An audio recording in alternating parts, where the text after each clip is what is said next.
अस्सलाम वालेकुम दोस्तों, मैं हूं आपका दोस्त खुर्शीद राजपूत और आज की इस वीडियो में हम बात करने वाले हैं ब्राज़ील के बारे में। क्योंकि दोस्तों इन दिनों में काफ़ी ज़्यादा लोगों के जो ब्राज़ील के वीज़े हैं वो मल्टीपल एंट्री 10 साल के वीज़े लगे हैं।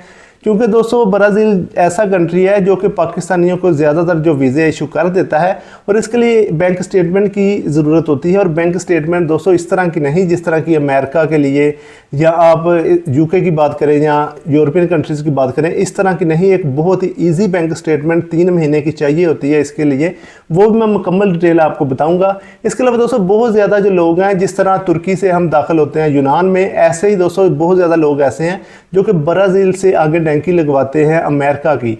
ये दोस्तों ऐसी कंट्री है जो लोग अमेरिका का वीज़ा, बहुत ज़्यादा लोग ऐसे हैं जो कि कहते हैं कि हम आपको अमेरिका का वीज़ा लेके देंगे। वो ज़्यादातर लोग जो हैं ब्राज़ील का वीज़ा लगवा कर वहाँ से डंकी लगवाते हैं। यानी कि ये एक रास्ता है अमेरिका में दाखिल होने का, लेकिन ये एक बहुत ही सख्त और गैर कानूनी काम है, इसलिए ये करना नहीं चाहिए। लेकिन ब्राज़ील में ये भी काम होता है और बहुत ज़्यादा जो एजेंट्स लोग हैं, मैं इसलिए ये आपको बता रहा हूँ कि एजेंट लोगों की वजह से ये जो वीज़े हैं काफ़ी महंगे हो गए हैं। लेकिन आज की इस वीडियो में आपको बहुत ही सस्ता वीज़ा बताऊंगा। यानी कि अगर आप खुद अप्लाई करेंगे तो ये आपको वीज़ा बहुत ही सस्ता पड़ेगा। अगर आप उनकी रिक्वायरमेंट पूरी करते हैं तो तकरीबन मैक्सिमम 15 से 20 दिन के अंदर आपको जो वीज़ा है मिल जाएगा। अभी दोस्तों अगर आपने इस चैनल को अभी तक सब्सक्राइब नहीं किया, सब्सक्राइब लाजमी कर लीजिए और वीडियो को लाइक भी कीजिए। क्योंकि मैं खुद यूरोप में मौजूद हूँ और इधर जब भी यूरोप के वीज़े ओपन होते हैं या इमिग्रेशन या किसी भी कंट्री के वीज़े ओपन होते हैं तो हम इस चैनल पर अपलोड करते रहते हैं। इससे आपको काफ़ी ज़्यादा इन्फॉर्मेशन मिलेगी। आपने सिर्फ सब्सक्राइब के बटन पर क्लिक करना है और इससे हमें काफ़ी ज़्यादा मोटिवेशन मिलती है और हम मज़ीद अच्छी वीडियोस बनाने की कोशिश करते हैं। अभी दोस्तों मैं आपको बताता हूँ ब्राज़ील का जो वीज़े की फ़ीस है, नॉर्मल फ़ीस वो सिर्फ $55 है, जो कि पाकिस्तानी सिर्फ 16 से 17 हज़ार रुपये बनता है टैक्स वगैरह डाल के। अगर दोस्तों हम मल्टीपल एंट्री की बात करें, यानी कि 10 साल का वीज़ा है, अगर आप वो अप्लाई करते हैं तो उसकी $160 फ़ीस है। वो भी तकरीबन 30 से 35 हज़ार रुपये, 40 हज़ार रुपये बनता है, कोई ज़्यादा पैसे नहीं बनते। यानी कि नॉर्मल सी फ़ीस है अगर आप खुद अप्लाई करें। और इनकी जो रिक्वायरमेंट है वो भी बहुत कम है। अगर आप जो है अपना कारोबार कर रहे हैं या आपका जो अकाउंट है उसमें तकरीबन 6 से 7 लाख रुपये पड़ा हुआ है तो फिर भी बाज़ केसेस में आपको वीज़ा मिल जाता है। यानी कि बहुत ज़्यादा लोग हैं जिनको सिर्फ और सिर्फ 7 से 8 लाख रुपये जो क्लोजिंग बैलेंस है उस बैलेंस पर भी वीज़ा मिला है। यानी कि ये यूके और ये जो कंट्रीज़ हैं यूरोपियन, इस तरह का हिसाब नहीं है। ये तो बहुत इनके स्ट्रिक्ट रूल्स हैं।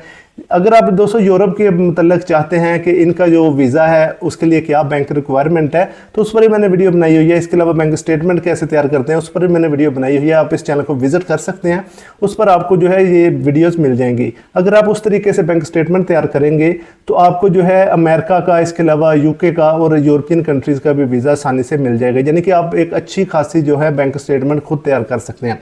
अभी दोस्तों हम इनकी रिक्वायरमेंट की बात करें तो ब्राज़ील की जो रिक्वायरमेंट है वो आपके पास एक वैलिड पासपोर्ट होना चाहिए जिस पर जो है जो मिनिमम 2 पेज दोस्तों होने चाहिए जो बिल्कुल खाली हों।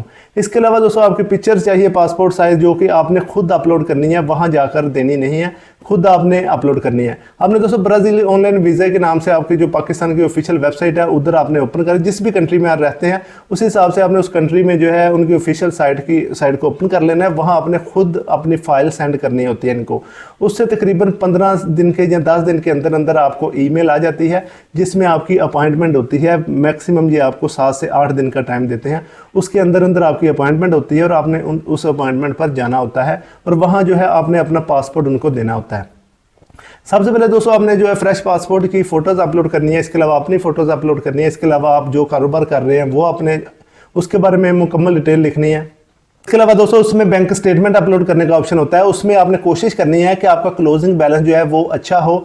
और इसके अलावा 3 महीने की बैंक स्टेटमेंट ये मांगते हैं और ये जिस तरह दूसरी कंट्रीज़ होती हैं वो बहुत ही सख्ती के साथ चेक करती हैं कि जो बंदा अपना कारोबार कर रहा है कि नहीं, इसकी जो पिछले 3 महीने की बैंक स्टेटमेंट है या 4 महीने की वो कैसी है।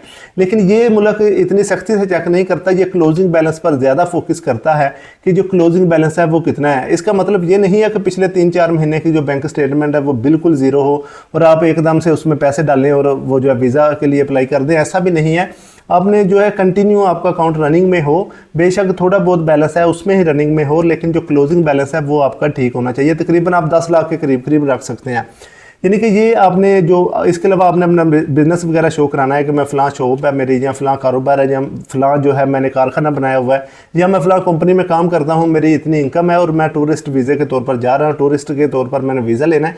ये आपने सारी रिक्वायरमेंट, ये मिनिमम सी रिक्वायरमेंट, बहुत ज़्यादा इनकी रिक्वायरमेंट नहीं है। बहुत ज़्यादा कंट्रीज़ हैं जिनकी रिक्वायरमेंट बहुत ज़्यादा होती हैं, इनकी रिक्वायरमेंट बहुत ही कम है। आपने ये रिक्वायरमेंट पूरी करनी है, आपने फ्रेश फ़ोटोज़ भी अपलोड करनी है। उसके बाद जब ये आपको अपॉइंटमेंट दे दें, आपने जो वीज़ा फ़ीस है वो भी सबमिट करनी है। उसके बाद ये आपको एक वोचर देंगे, वो वोचर भी आपने अपलोड करना है। यानी कि जब वीज़ा अप्लाई करेंगे तो ये आपको फ़ीस सेंड करने का ऑप्शन आएगा, वहाँ आपने फ़ीस भी सेंड करनी होती है। इनकी हेल्पलाइन का नंबर भी आएगा, आप कॉल भी कर सकते हैं, ईमेल भी लिख सकते हैं अगर आपको कोई मसला आए। इसके अलावा अगर आपको मज़ीद इन्फॉर्मेशन कोई भी चाहिए तो आप नीचे कमेंट भी कर सकते हैं, हम भी आपको इन्फॉर्मेशन प्रोवाइड कर देंगे।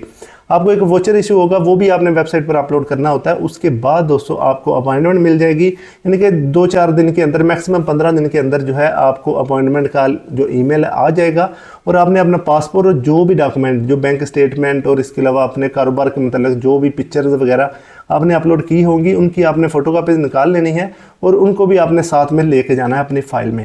ये सारी चीज़ें आपने फिर उनको दिखानी है और वो आपका पासपोर्ट रख लेंगे। उस पासपोर्ट रखने के बाद आपको जो है एक कॉल आएगी, मैक्सिमम 10 से 15 दिन के अंदर अंदर। दोस्तों मैक्सिमम इतने दिन लगते हैं, वैसे ये पहले ही वीज़ा दे देते हैं। और उसके बाद आपके पासपोर्ट पर जो है वीज़ा लगा होगा, उसके बाद आप जो है बहुत इजीली ट्रैवल कर सकते हैं। अगर आपको मल्टीपल एंट्री वीज़ा मिल जाए तो आपने मल्टीपल एंट्री वीज़े की फ़ीस दे देनी है। अगर आपको नॉर्मल मिले तो आप जो है नॉर्मल के लिए ट्राई कर सकते हैं। तो उम्मीद है आपको आज की वीडियो पसंद आई होगी। अगर आपको ये वीडियो पसंद आती है तो इसे लाइक ज़रूर कीजिए, इसे अपने दोस्तों के साथ भी शेयर कीजिए। तो इंशाल्लाह मैं इस तरह अच्छी वीडियो के साथ हाज़िर होता रहूँगा। तब तक के लिए इजाज़त, अल्लाह हाफ़िज़। दुआ में याद रखिए। पाकिस्तान जिंदाबाद।